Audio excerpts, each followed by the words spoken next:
വിധവയുടെ പേരിൽ 35 ലക്ഷം രൂപയുടെ വായ്പ തട്ടിയതിൽ കരുവന്നൂർ സഹകരണ ബാങ്ക് മുൻ മാനേജർക്കെതിരെ കേസെടുക്കാൻ കോടതി ഉത്തരവായി. ഇരിങ്ങാലക്കുട ഫസ്റ്റ് ക്ലാസ് മജിസ്ട്രേറ്റ് കോടതിയാണ് ഈ ഉത്തരവിട്ടിരിക്കുന്നത്. മുൻ മാനേജർ ബിജു കരീമിനെതിരെയാണ് മൂർക്കനാട് സ്വദേശി പരാതി കൊടുത്തത്. സൂരജ് സജി തൃശ്ശൂരിൽ നിന്നും ടെലിഫോൺ ലൈനിൽ ചേരുന്നു. Sooraj, welcome back to morning show. പറയൂ.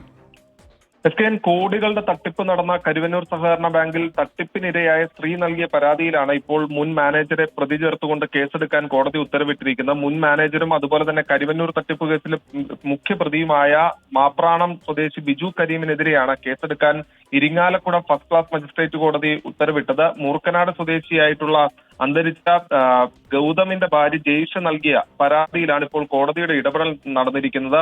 ഈ ഗൗതം ഈ ബാങ്കിൽ നിന്ന് 2013 ഡിസംബറിൽ 5 ലക്ഷം രൂപ വായ്പ എടുത്തിരുന്നു. ഇത് തിരിച്ചടയ്ക്കുകയും പിന്നീട് കുറച്ച് പണം സ്ഥിര നിക്ഷേപമായി ഈ ബാങ്കിൽ തന്നെ നിക്ഷേപിക്കുകയും ചെയ്തു. എന്നാൽ 2018 ജൂൺ 24 ഗൗതം മരിച്ചു. 2022 ജെയ്ഷയുടെ വീട്ടിലെത്തി കരുവന്നൂർ ബാങ്കിലെ ഉദ്യോഗസ്ഥർ ഗൗതമിന്റെ പേരിൽ 35 ലക്ഷം രൂപയുടെ വായ്പാ കുടിശ്ശികയുണ്ടെന്നും അത് അടച്ചു തീർക്കണമെന്നും ആവശ്യപ്പെട്ടു. 2013, 15, 16 വർഷങ്ങളിലാണ് ഈ 35 ലക്ഷം രൂപയുടെ വായ്പ എടുത്തത് എന്നുള്ളതാണ് ബാങ്ക് അധികൃതർ പറഞ്ഞത്. പക്ഷേ ഇത് വ്യാജ വായ്പയാണെന്ന് കാണിച്ച് പോലീസിലും ക്രൈംബ്രാഞ്ചിലും പരാതിപ്പെട്ടെങ്കിലും പോലീസ് ഈ ഒരു തരത്തിലും പരാതി സ്വീകരിക്കാൻ പോലും തയ്യാറായില്ല എന്നുള്ളതാണ് കുടുംബം പറയുന്നത്. പിന്നീട് ഇവർ കോടതിയെ സമീപിക്കുകയായിരുന്നു. ബിജു കരീമിന് വേണ്ടി പോലീസ് ഒത്തുകളിക്കുകയായിരുന്നു എന്നുള്ളതായിരുന്നു കുടുംബത്തിന്റെ ആരോപണം.